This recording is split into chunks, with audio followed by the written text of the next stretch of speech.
କାହାଣୀ ଶୁଣିବାକୁ ଭଲ ଲାଗେ? ଚାଲନ୍ତୁ ଆଜି ଗୋଟେ କାହାଣୀ ଶୁଣିବା। ହଁ, ଠିକ୍ ବୁଝୁଛନ୍ତି, ମୋ କାହାଣୀ ମାନେ ସାଗରର କାହାଣୀ। ଆପଣମାନେ କେବେ ନୈଶ ସୁନ୍ଦରୀ ଫୁଲ ଦେଖିଛନ୍ତି? ପୃଥିବୀର ସବୁଠୁ ସୁନ୍ଦର ଫୁଲ। ତା ରଙ୍ଗ କେମିତି କହିଲେ? ଯେମିତି କ୍ଷୀରରେ ଅଳ୍ପ ଅଳତା ମିଶାଇବେ, ବାସ୍ ଠିକ୍ ସେଇ ରଙ୍ଗ ପରି। ସୌମ୍ୟା ବି ଦେଖିବାକୁ ଠିକ୍ ସେମିତି ଥିଲା। ଏ କାହାଣୀ ସୌମ୍ୟା ଆଉ ସାଗରର।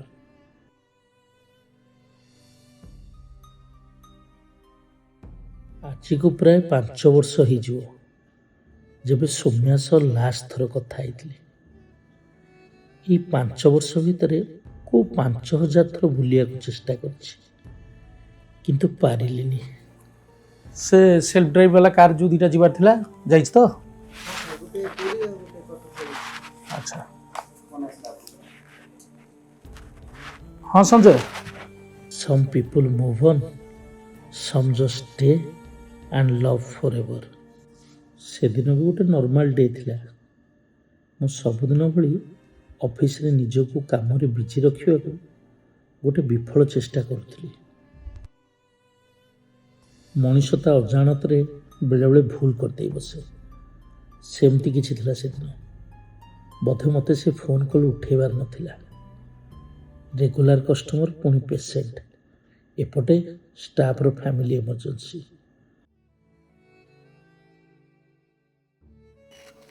ହଁ ସଞ୍ଜୟ, ମୋତେ ହ୍ୱାଟ୍ସଆପ୍ରେ ଡିଟେଲ୍ସଟା ପଠାଅ। ତ ବାଧ୍ୟ ହୋଇ ମୁଁ ନିଜେ ଉଠିକି ଗଲି କଷ୍ଟମରକୁ ପିକ୍ କରିବା ପାଇଁ। ଆଉ ସେ ଅଫିସରୁ ହସ୍ପିଟାଲ ପର୍ଯ୍ୟନ୍ତ ଯେଉଁ 10 ମିନିଟ୍, ଏମିତି ଥିଲା ଯେମିତି ଗୋଟେ ଝଡ଼ ପୂର୍ବର ନୀରବତା। ଜୀବନ ଏମିତି ମୋଡ଼କୁ ନେଇ ଆସିବ କେବେ ବି ଭାବିନଥିଲି।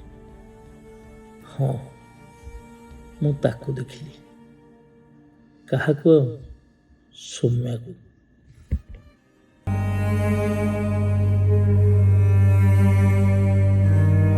कैसे सुकून पाऊं तुझे देखने के बाद, अब क्या गज़ल सुनाऊं तुझे देखने के बाद, कैसे सुकून पाऊं तुझे देखने के बाद। ସେ ମୋ ସାମ୍ନାରେ ଥିଲା ଆଉ ମୁଁ ବାସ୍ ତାକୁ ଦେଖୁଥିଲି। ଏମିତି ନୁହଁ କି ଏତେ ପାଖରୁ ମୁଁ ତାକୁ ଆଗରୁ କେବେ ଦେଖିନଥିଲି, କିନ୍ତୁ ଆଜି କାହିଁ ମୋତେ ବହୁତ ଅଲଗା ଲାଗୁଥିଲା। ସେ କହିଥିଲି ନା, ନୈଶ ସୁନ୍ଦରୀ ଫୁଲ। କିଛି ନ ଭାବି ଗାଡ଼ିରୁ ଓହ୍ଲେଇଲି। ହଠାତ୍ କିନ୍ତୁ ସେ ଟାଇମ୍ରେ ମନେ ପଡ଼ିଗଲା ତାର ସେଇ ଯେଉଁ ଶେଷ କଥା, କି ଲାଇଫ୍ରେ ଆମେ ଆଉ କେବେ ବି ଦେଖା ହେବାନି। ଗାଡ଼ିରୁ ମାସ୍କଟି କାଢ଼ି ଲଗେଇଲି। ମନ ଭିତରେ ୱାର୍ଲଡ ୱାର୍, ନ୍ୟୁକ୍ଲିୟର ୱାର୍ ସବୁ ଏକା ସାଙ୍ଗରେ ଚାଲିଥାଏ। କ'ଣ କହିବି ତାକୁ? ସେ ମୋତେ କ'ଣ କହିବ? ଫାଇନାଲି ଯାଇ ମୁଁ ସୌମ୍ୟାକୁ କହିଲି, ମୁଁ ଆପଣଙ୍କର ଡ୍ରାଇଭର। ଆଜି ସେ ସଞ୍ଜୟ ଆସିପାରିଲାନି କିଛି ଏମର୍ଜେନ୍ସି ପାଇଁ, ତେଣୁ ଟ୍ରାଭେଲ ଏଜେନ୍ସିରୁ ମୁଁ ଆସିଛି ଆପଣଙ୍କୁ ପିକ୍ କରିବାକୁ।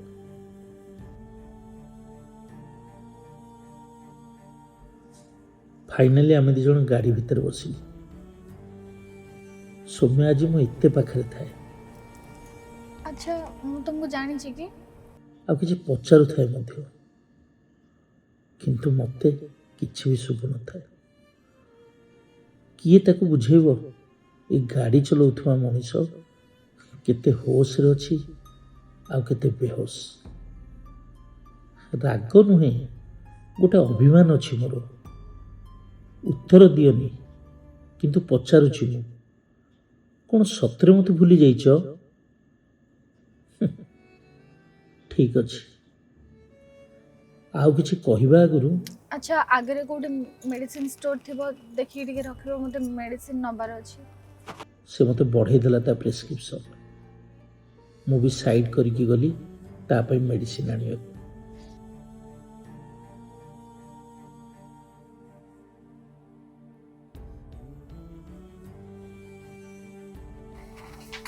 ଆଜ୍ଞା ନମସ୍କାର। ଦେଖିଲେ ମେଡ଼ିସିନ ହେବ କି?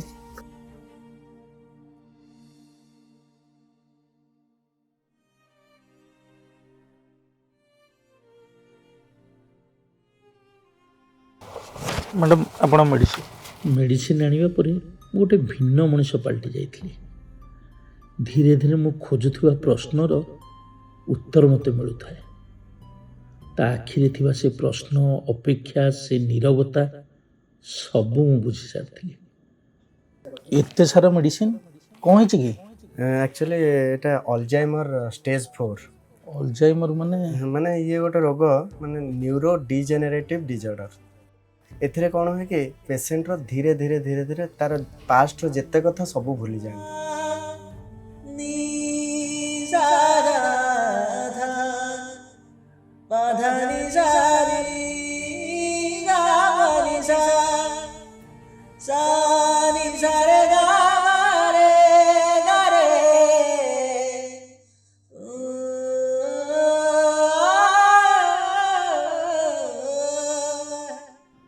ଆଉ ଏବେ ଯିଏ ଆଜି ଯାଏଁ କେବେ ବି କାନ୍ଦି ନଥିଲା, ଗାଡ଼ିରୁ ଓହ୍ଲେଇ ଗୋଟେ ଛୋଟ ଛୁଆ ମାଆକୁ ଧରି କାନ୍ଦିଲା ଭଳି କାନ୍ଦୁଥିଲି।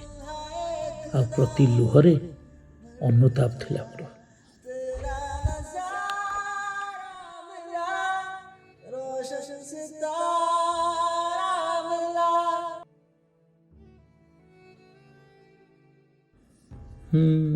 ସେ ମୋତେ ଆକ୍ଚୁଆଲି ଭୁଲି ନାହିଁ, ଜଷ୍ଟ ତା ବ୍ରେନ୍ର ତାର କିଛି ହଲିଯାଇଛି। ଆଲଜାଇମର୍ସ। ଡକ୍ଟର କହିଲେ ଏଥିର କିଓର କିଛି ବି ନାହିଁ। 4th ଷ୍ଟେଜ୍ରେ ସେ ଅଲମୋଷ୍ଟ ସବୁ ଭୁଲି ଯାଇଛି।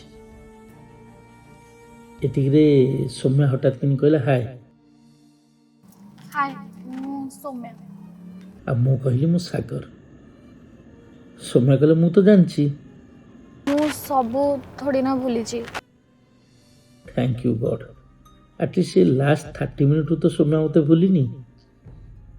ଆମେ ଜଷ୍ଟ ତା ଲୋକେସନ୍ ପହଞ୍ଚିବା ପୂର୍ବରୁ ସେ ମୋତେ କହିଲା କି ଗୋଟେ ତାରାର ଲାଇଫ୍ ଯେତେବେଳେ ସରିଯାଏ ସେ ଆସି ସାଗରରେ ମିଶିଯାଏ। ଆଉ ଏତିକି କହିକି ସୌମ୍ୟା ଆଖିରେ ଲୁହ ଆସିଗଲା। ଏ କଥାଟି ମୁଁ ବୁଝି ସାରିଥିଲି, କାହିଁକି ନା ମୁଁ ସୌମ୍ୟାକୁ ତାରା କୁହେ। तो सजन मेरे पास नहीं रे, दूजे मिलने कोई आस नहीं रे, दूजे मिलने कोई आस नहीं रे। ମ୍ୟାଡ଼ାମ୍ ଘର ଆସିଗଲା।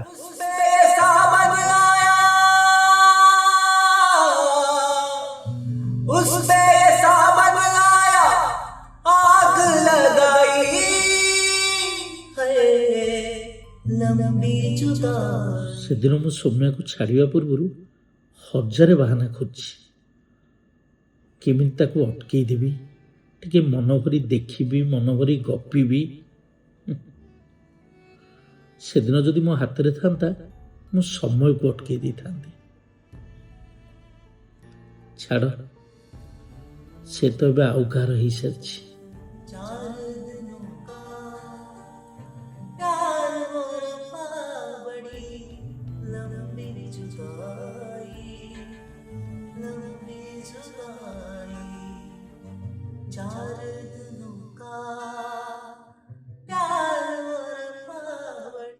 ସକାଳେ ହଠାତ୍ ମିରରରେ ଦେଖିଲି ବ୍ୟାକ୍ ସିଟ୍ରେ କିଛି ଗୋଟେ ରହିଯାଇଛି। ବୁଲିକି ଦେଖେ ତ ଗୋଟେ କାଗଜ, ଆଉ ସେଥିରେ ସୌମ୍ୟାର ହ୍ୟାଣ୍ଡରାଇଟିଂ। ସେଥିରେ କିଛି ଏମିତି ଲେଖା ଥିଲା, ସାଗର, ମୋତେ ଆଉ ଏଇ ଦୁନିଆରେ ରହିବାର ନାହିଁ। ଯଦି ହବ ମୋତେ ତମ ସହ ତମ ଦୁନିଆକୁ ନେଇଯିବ। ମୁଁ କାଲି ତୁମକୁ ସେଇଠି ଅପେକ୍ଷା କରିଥିବି ଯେଉଁଠି ଦିନେ ମୁଁ ତୁମକୁ ଛାଡ଼ି ଯାଇଥିଲି। ତୁମେ ଆସିବ ନା? ମୋତେ ନେଇଯିବ ନା ତମ ସହ? ସେଇଟା ଚିଠି ନଥିଲା, ସେଇଟା ଥିଲା ଏଇ କାହାଣୀର ହାପି ଏଣ୍ଡିଂ। ମାନେ ମୁଁ ଏତେ ଖୁସି ଥାଏ, ମୋତେ ନିଜକୁ ବି ବିଶ୍ୱାସ ଲାଗୁନଥାଏ କ'ଣ ଏଇ ମୁଭିଜ୍ ଭଳିଆ ମୋର ହାପି ଏଣ୍ଡିଂ ହବ। ଫାଇନାଲି ମୋ କାହାଣୀର ହାପି ଏଣ୍ଡିଂ ହେବାକୁ ଯାଉଛି। ମୁଁ ତାକୁ ଆଉ ଥରେ ଦେଖିବି।